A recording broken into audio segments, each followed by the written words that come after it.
Hai good fellow, welcome to Hide, Halimun Insight.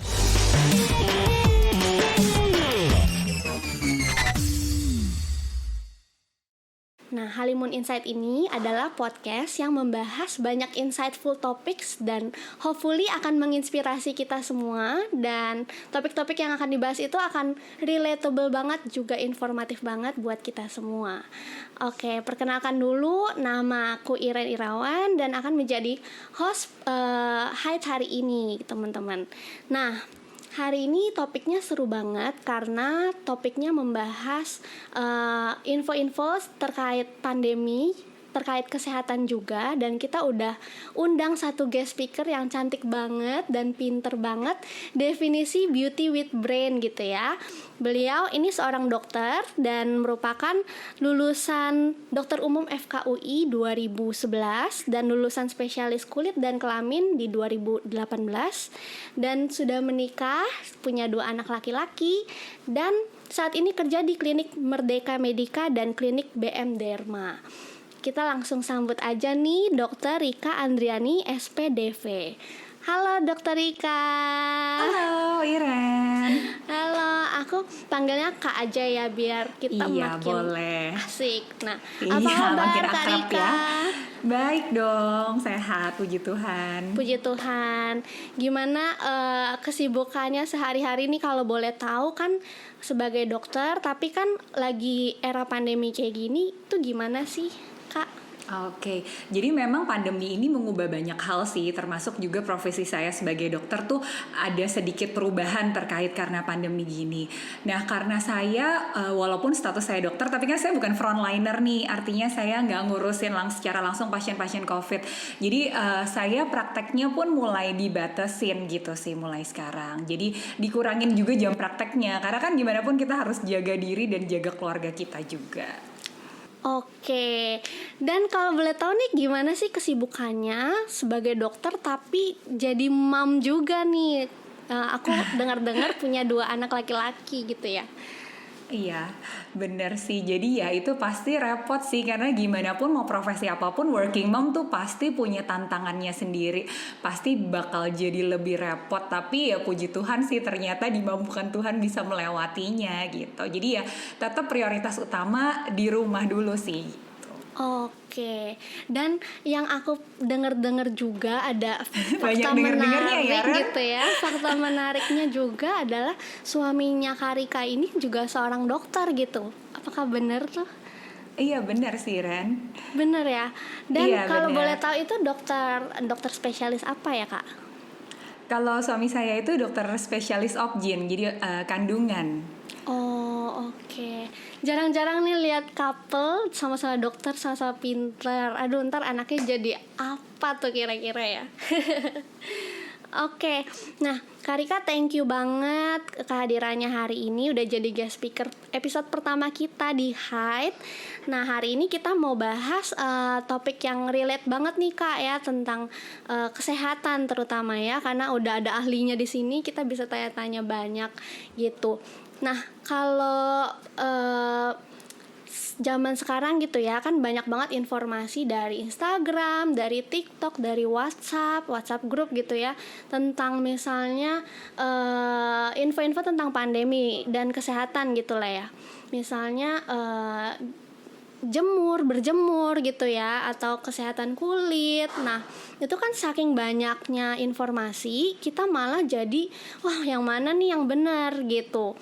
Nah pas banget hari ini karena udah kedatangan ahlinya gitu ya, dan udah terpercaya banget, kita mau tanya-tanya nih Kak.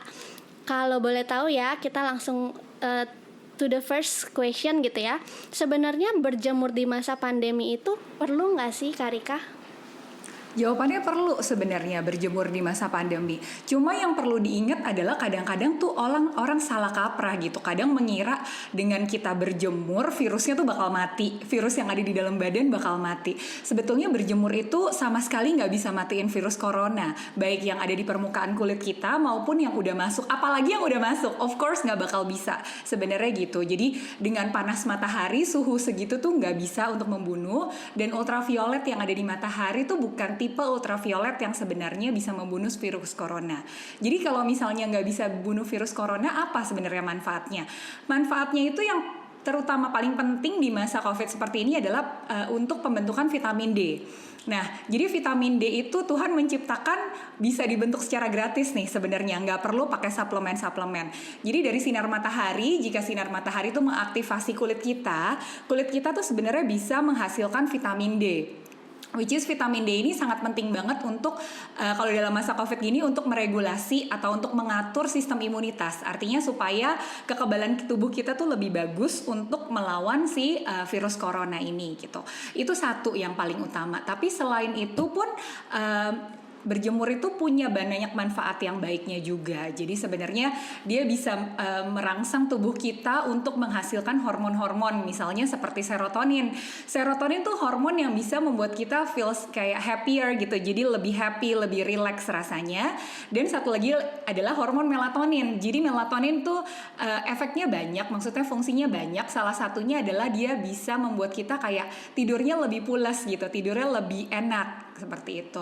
Dan efek-efek lainnya tuh juga banyak. Dia bisa sebagai efek untuk anti cancer ada juga, untuk antioksidan juga ada, segala macam seperti itu. Jadi sebenarnya walaupun dia nggak bisa secara langsung membunuh virus corona, manfaatnya tuh banyak banget buat berjemur. Baik untuk kita mencegah kita nggak kena COVID ataupun untuk pasien yang udah kena COVID gitu. Oke, berarti kalau aku boleh highlight, manfaatnya ternyata banyak banget ya, dan bisa bikin happy juga ya Kak ya. Iya. Dan yes, it's true. berarti perlu juga buat orang yang sehat-sehat aja dan orang yang terpapar COVID juga bagus banget gitu ya. Yes, benar. Gitu, karena banyak banget nih orang-orang yang masih berjemur itu mut-mutan gitu ya, merasa Iya, sehat-sehat bener. aja, nggak perlu, dan bahkan yaudah cukup dengan minum D3 misalnya, vitamin D3 gitu. Iya, Nah, benar, karena dari matahari itu nggak cuma vitamin D-nya aja sebenarnya Ren, tapi banyak yang lain yang kita mau cari juga gitu. Oke. Nah, karena ini juga tricky ya, matahari kadang keluar, kadang enggak gitu kan. Kayak misalnya hari ini nih masih mendung-mendung gitu ya. Nah, kira-kira sebenarnya kapan sih waktu yang tepat buat berjemur, dan gimana cara yang tepat juga tuh Kak?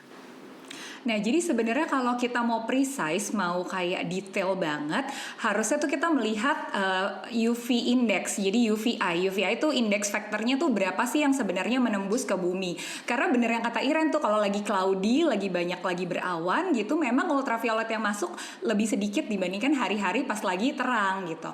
Nah, tapi itu tuh sebenarnya bisa dicari. UV index tuh kita bisa pakai aplikasi di handphone tuh banyak gitu untuk menentukan area rumahnya Iren misalnya sama area rumah saya, mungkin tuh UV indexnya at the same time tuh mungkin berbeda. Tapi kalau kita mau pakai patokan UV index, patokannya adalah nggak boleh lebih dari UV index 5-6, karena di atas itu risknya atau resikonya tuh udah lebih besar dibandingkan benefitnya.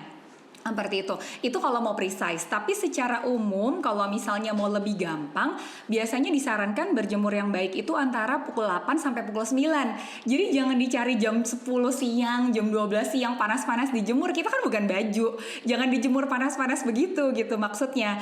Jadi jam 8 sampai jam 9. Dan yang lebih penting juga adalah durasinya.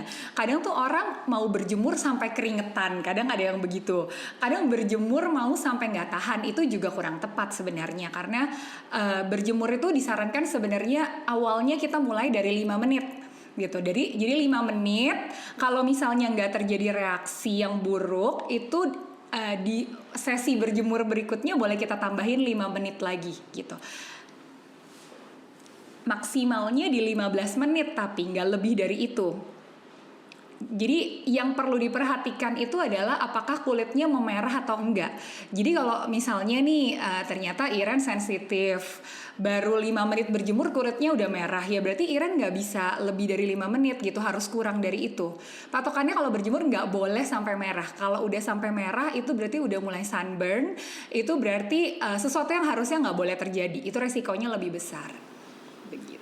Oke, berarti bisa dilihat patokannya dari warna ya. Misalnya kalau udah merah, Yes. itu berarti udah nggak bagus, udah sunburn gitu ya. Yes, Oke. benar. Jadi nggak boleh lebih dari itu. Oke. Berarti maksimal 15 menit ya. Dan Iya, waktu yang benar. tertepat itu di jam 8 sampai jam 9. Yes, iya, Oke, rata-rata kurang lebih begitu, iya benar. nah, ada Kak, temenku yang dia tuh nggak bisa bangun pagi gitu ya. Jadi dia malah berjemur di sore hari. Berarti nggak boleh tuh ya, nggak bagus ya, beda ya. Beda sebenarnya. Jadi yang disarankan tuh memang matahari pagi antara jam 8 sampai 9. Tapi kan memang ya mungkin adalah orang yang nggak bisa bangun pagi lah, atau misalnya dia kerjaannya memaksa dia pagi-pagi nggak bisa berjemur gitu. Kalau mau di sore sebenarnya nggak ada patokan khususnya jam berapa untuk berjemur di sore. Tapi ya itu patokannya bisa balik lagi lihat ke UV index. Kalau sore paling begitu caranya. Oke, nah Kak, mungkin kan banyak nih orang yang dari dulu gitu ya, mungkin caranya nggak tepat nih dan baru denger kita hari ini gitu ya. Nah, apa sih worst case-nya kalau misalnya kita berjemurnya dengan cara yang nggak tepat? Apakah cuma sunburn aja atau mungkin ada efek lainnya gitu? Oke, jadi sebenarnya sinar matahari tuh membawa banyak dampak yang bagus buat kita. Tadi kan udah dibahas sebelumnya ya. Cuma memang resikonya tuh juga ada gitu. Makanya kenapa dibikin batasan harus pagi lah, nggak boleh terlalu lama. Yang tadi Iren sebut tuh benar. Jadi satu, emang mungkin terjadi sunburn atau luka bakar derajat ringan. Jadi sunburn tuh sebenarnya luka bakar loh, tapi dia yang paling mild gitu atau yang paling ringan. Yang keduanya yang bahaya adalah sebenarnya dengan makin banyaknya pajanan atau paparan sinar ultraviolet itu tuh meningkatkan resiko untuk terjadinya kanker kulit gitu. Jadi resiko kanker kulit tuh meningkat. Terus kemudian yang berikutnya adalah nih yang cewek-cewek pasti nggak mau.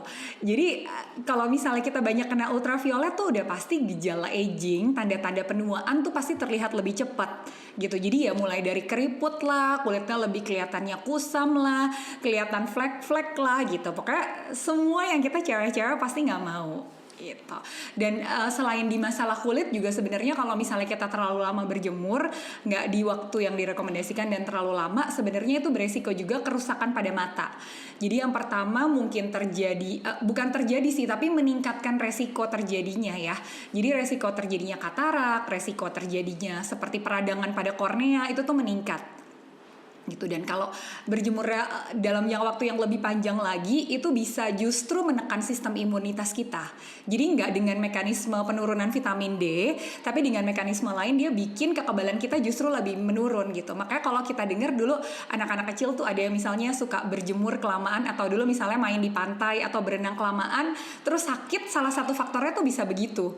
Karena terlalu banyak kena sinar matahari, kekebalan tubuhnya tuh justru lebih menurun gitu. Oke, wow, baru tahu nih aku juga ya tentang info-info ini. Oke, satu pertanyaan lagi Kak ya, mungkin efek tersering itu kan terkena sunburn ya, yang tadi mungkin kulitnya merah-merah, jadi agak gosong gitu ya. Nah, apa sih yang harus dilakukan kalau kita kena sunburn? Oke, jadi kalau misalnya emang sunburn tuh kelihatannya immediate ya. Jadi artinya kalau kamu kebakar ya langsung kelihatan saat itu juga gitu. Agak jarang sunburn tuh kamu kebakarnya sekarang besoknya baru merah tuh jarang. Biasanya sunburn tuh langsung kelihatan efeknya. Jadi kalau misalnya sadar udah mulai merah, biasanya disertain keluhan juga tuh, mulai kayak perih, mulai rasanya panas. Kalau misalnya mulai ada keluhan-keluhan semacam itu ya di stop berjemurnya, artinya langsung masuk ke dalam rumah dan kita lihat dulu nih areanya yang terjadi sunburn tuh luas atau kecil. Kalau misalnya luas memang disarankan sekalian langsung mandi. Mandinya tuh dengan air suhu ruangan aja, artinya sebisa mungkin jangan pakai air hangat. Tujuannya mandi dengan air suhu ruangan tuh untuk cooling, jadi supaya si sunburnnya tuh lebih calm gitu. Jadi mandi, dan setelahnya yang penting juga adalah kita pakai lotion atau pakai moisturizer untuk area-area yang mengalami sunburn. Tujuannya ya sama untuk soothing juga. Dan kalau misalnya punya kayak moisturizer yang ada kandungan aloe veranya gitu, itu tuh boleh, itu mempercepat untuk soothingnya seperti itu. Dan kalau misalnya untuk kasus sunburn yang sampai ekstrim tuh kadang-kadang bisa tuh Ren, sampai muncul lepuh. Biasa itu sampai parah banget. Jadi kalau misalnya sampai muncul lepuh, jangan sekali-kali dipecahin. Karena kalau dipecahin, dia justru meningkatkan kemungkinan terjadinya infeksi gitu di yang bekas kita pecahin itu gitu. Jadi kalau misalnya emang sampai terjadi blister, ya mau nggak mau harus ke dokter sih emang. Oke. Nah, to the last question nih Kak, yang menurutku penting banget tapi orang kadang nggak kepikiran gitu ya. Kalau misalnya kita mau berjemur itu sebenarnya butuh nggak sih pakai sunblock atau SPF? Oke, sebenarnya perlu banget Ren gitu, tapi memang jangan pakein sunblock di seluruh tubuh. Jadi artinya tuh karena kalau misalnya kita pakein sunscreen di seluruh tubuh, otomatis ultravioletnya kan nggak bisa nembus ke dalam. Otomatis produksi vitamin D-nya lagi juga berkurang gitu. Nah, jadi sunscreen itu tetap dipakai, tapi kita pakainya cuma untuk area wajah sama area leher gitu. Jadi kenapa juga area wajah sama leher? Karena cancer pada kulit itu paling sering terjadi juga pada area wajah biasanya. Jadi area wajah dan leher tetap kita pakein sunscreen minimal di SPF 30 dan harus ada PA-nya tuh. Jadi protection factor terhadap ultraviolet A. Jadi PA-nya tuh harus ada +2. Jadi sekarang kalau misalnya mulai cari sunscreen jangan cuma lihat SPF-nya doang ya, tapi harus ada PA-nya gitu. Terus kemudian yang perlu diperhatiin juga adalah sunscreen itu harus dipakai 20 menit sebelum berjemur. Karena sunscreen itu nggak kayak make up dia kalau kita pakai langsung kelihatan bagus. Ini kalau kita pakai dia functionnya belum maksimal pada saat kita pakai. Jadi dia baru fully protective di 20 menit setelah kita mulai aplikasi seperti itu. Dan jumlahnya juga penting. Jadi kalau kita pakai sunscreen tuh jangan sampai kayak cuma tul asal kelihatan rata doang. Tapi yang penting tuh sebenarnya untuk seluruh wajah dan leher sebenarnya kita butuh, kalau kita pakainya model yang tube ya, itu tuh butuh paling nggak 2 jari nih. Jadi segini banyak kayak serut gitu, banyak banget sebenarnya pakainya. Karena kalau kita pakainya tipis sama, perlindungannya kurang maksimal sebenarnya gitu. Jadi sunscreen tetap harus pakai. Terus kemudian yang harus diperhatiin juga sebenarnya Ren, kalau lagi berjemur itu kan kita tujuan utamanya nih untuk vitamin D. Vitamin D tuh bisa dihasilkan bukan cuma dari kulit wajah, tapi artinya kulit bagian tubuh yang lain tuh bisa. Jadi sebisa mungkin pada saat kita berjemur kita cover muka kita gitu. Jadi muka kita dilindungin karena kan misalnya gini nih, punggung kita keriput lebih nggak apa-apa lah ya daripada muka kita yang keriput gitu masalahnya. Jadi kita tutupin muka kita walaupun dia pakai sunscreen. Kalau punya topi yang lebar tetap pakai. Kalau misalnya kita berjemur yang memungkinkan misalnya di halamannya sendiri gitu, kalau bisa kayak punggungnya tuh dibuka gitu. Jadi banyak area kulit yang justru kena ultraviolet tapi bukan muka gitu. Jadi sebisa mungkin cover muka, expose bagian tubuh yang lainnya gitu. Dan satu lagi yang penting juga adalah untuk proteksi pada saat berjemur itu kacamata. Jadi pakai kacamata yang anti UV sebenarnya. Jangan cuma yang hitam ya, tapi cari yang anti UV karena yang kita nggak mau tuh sebenarnya ultravioletnya untuk mata kita gitu sih. Oke, ya ampun ternyata banyak banget informasi-informasi penting yang kita tuh masih nggak tahu gitu ya. Jujur aku aja juga banyak banget dapat informasi tentang hal ini baru hari ini nih sama Dokter Rika. Thank you banget. Sama-sama. Untuk good fellow jangan lupa pakai SPF ya. SPF-nya +30 ya Kak ya, dan PA 2 ya. At least 2, iya at least Okay, +2. Dan juga jangan lupa cover mukanya supaya nggak sunburn gitu. Nah, thank you banget Kak Rika untuk hari ini. Kita akan lanjut nanti di episode 2. Jadi untuk Good Fellow kalau mau lihat nantikan di episode 2 ya. Thank you ya Dokter Rika. Sama-sama. See you.